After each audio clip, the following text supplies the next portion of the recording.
Энэ статусыг бий болгож байгаа талбарт хариу нэрсэн байна. Тэгээд энэ дээрээс ямар дүгнэлт хийж байна?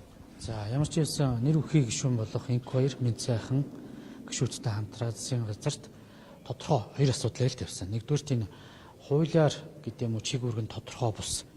Ер нь яг ямар чиг үүрэгтэй ажилд юм бэ гэдэг одоо асуудал эргэлзээтэй ийм зөвлөл хороо хийд байгаа юм бэ.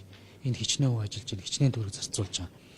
За хоёрдугаарт энэ хяналтын менежер, бүтээмжийн менежер гэдэг энэ төрийн хэмнэлтийн хууль зөрчиж томилогдоод байгаа ийм албан тушаалтууд байгаа юу гэдэг дээр л асуусан. Тэгэхээр энэ хууль тогтоомжтой хэр нийцэж байгаа юм бэ гэдэг зүйлийг асуусан байгаа.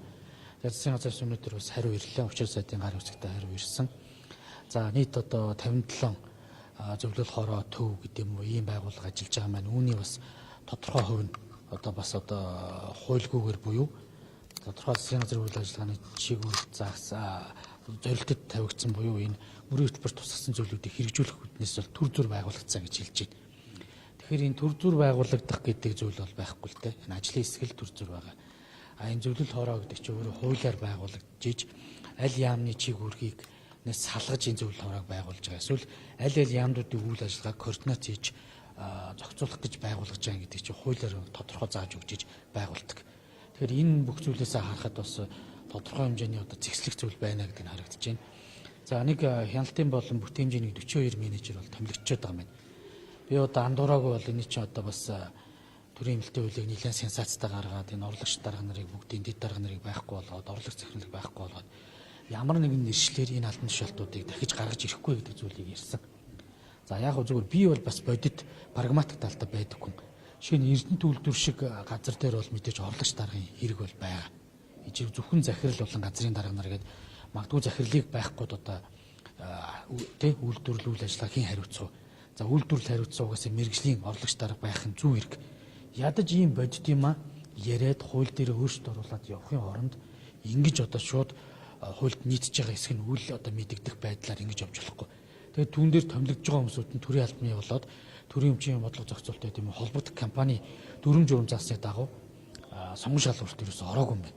Ерөөсөөр шууд ингээд улс төрийн томилгоонууд хийгдээ явцсан байгаа. Энэ дээр би бол одоо бас сэтгэл тийм дундуур байгаа ч.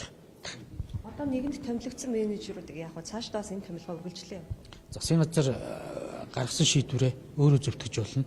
Эсвэл одоо холбогдох одоо үндсэн хуулийн цэцч байт юм уу? Энэгээр зөвтгөх арга байдаг. Эсвэл улсын их хурл бас тодорхой засгийн газрын шийдвэрүүдийг бас хүчингүй болгох эсвэл одоо хуульд нийцэж гин гэдэг байдлаар бас асуудлыг хөндөж болно. Энэ хороо зөвлөлүүд нь одоо шинэ яамдын чиг үүрэгтэй яг давхцаад байгаа юм шиг байна. Гэхдээ одоо харалтаа эрчим хүчний хороо гэдэг байгаа мөртлөө эрчим хүчний яамтай шүү дээ. Эрчим хүчний бодлого зохицуулт хэрэгжилтийн асуудлуудыг эрчим хүчний сайд хариуцна гэж засгийн газрын тухай хууль дээр байж байгаа. Хороо яг юу их гэж би мэдэхгүй байна. Жишээ нь одоо алсын яриа 2050 үндэсний бодлого зөвлөл гэж байж байгаа. Алсын яриа 2050-ын хэрэгжилтийн үйл ажиллагааг чинь бүгдийн эдийн засгийн хөгжлийн яам төлөвлөж юуг нь одоо эхний энэ 4 жилдээ их үү, юуг нь дунд хугацаанд их үү, юуг нь одоо урт хугацаанд их үү гэж төлөвлөж байгаа шүү дээ. Гэх жишээний л багхгүй. Тэгэхээр ерөөсөө би зүгээр нэг энэ дээр тийм одоо юу гэдэг хин нэг одоо этгээдийг одоо муугийн үцэх гэдэг юм шиг. Дараа нь хин хариуцлах хүлээх юм, үр дүн гарахгүй бол яах юм? Төсвөө мөнгө ингээд үр дүнгөө өргөдөөд явж байж болох юм уу гэдэг зүйлийг л асууж байгаа. Энд чинь нэлээдгүй олон тооны хүмүүс ажиллаж ийн гэсэн мэдээ байгаа шүү дээ. Тэгээд төрийн албаны шалгалт өгдөг, сонгон шалгаруулалт өгдөг. Тэгсэн мөртлөө өнөөдөр төрийн албыг цомхон болгоё, заавал шалгалтыг дамжих ёстой гэж одоо яадаг. Жирийн одоо юу гэдэг төр зүтгэж байгаа залуучууд албан тушаал ахихын тулд шалгалт өгдөг, удирдлагын ахтем гэдэг нэг одоо нэг ийм маш төвлөрсөн бөгөөд энэ юу заадаг нь ойлгомжгүй сургуулийн сургалтанд заавал суух ёстой ч гэдэг юм.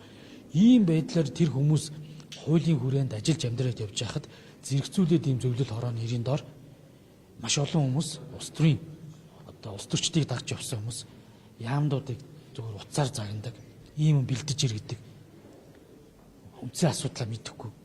Ийм хүмүүс томилогдоод байгаад би одоо дургуутсаж байгаа. Тас түрүү ярианыхаа хэлэндээ хуульд нийцээгүй гэдэг. Хууль байхгүй ийм одоо арга хэлбэрээр томилогдоод байна. Улс төрийн томилгоо явагдаад байна гэдэг яриад шүү дээ. Тэгэхээр ер нь цаашид яах юм бэ? Одоо ингээд санал асуулга ингээд тавиад яг нийтдээ яг хэдэн хүн томилогдсон бэ гэдэг бүрэн хариултаас ирэхгүй байна гэдэг зүйлийг хамтдаа. Яг хаамсалтай. Энэ ирэх барьж байгаа 3 нам, Монгол Ардын нам, Арцсан нам, хүн нам гуруула төрийг цомхон болгох энэ төрийн өмчт компани засаглалын цаана байгаа авилгал Монгол улсын арчлын индекс болоод авилгалын индексийг дандаа хойш татж байгаа энэ зүйлүүдийг засна гэсэн. Энэ засах концепцийн гол нэг нь ерөөсөө чаддаг хүмүүсүүдийн томилъё гэсэн. Хуулийн өрөөнд бай гэсэн. Гэтэл өнөөдөр хуулийг батлуулах нэрээр жишээ нь би энэ хуулийг өөрөө боловсруулж одоо 18 оноос л хойш одоо төр зүтгэж явахдаа батлуулах гэж явж байна. Улс төрчид бол гоёор хэлж одоо сайхан хуулиана одоо энийг л батлах ёстой гэж ярьдаг мөртлөө ерөөсөө батлах үйлдэл хийхгүй. Гэсэн мөртлөө хажуу авир нь ийм одоо заван томилгоонуудыг хийгээд улам төрийн эмчит компаниудыг данхаалгаад өнөөдөр 59 мянган хүн ажиллаж байгаа төрийн эмчит компани дээр ч дахиад энэ хэмжээний одоо машин тэрэг унаа туслахтай байдаг хүмүүс томилж ирж шít.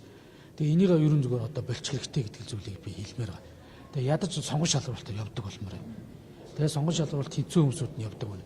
Нэг зүйлийг би одоо бас одоо Илэн Даланг хэлье да. Бүтээмжийн менежер гэж байгаа хяналтын менежер бүтээмжтэй бай гэж жилдээ захирлыг томилж байгаа. Ашигтай ажиллавал гэж тэр төрийн бол орон нутгийн эмчит компани захирлыг тавьж байгаа. Чи хяналт тавь гэж тузын гишүүдийг томилж байгаа. Хяналтаа тавьж чадахгүй бол тузын гишүүдээ одоо чөлөөлөх.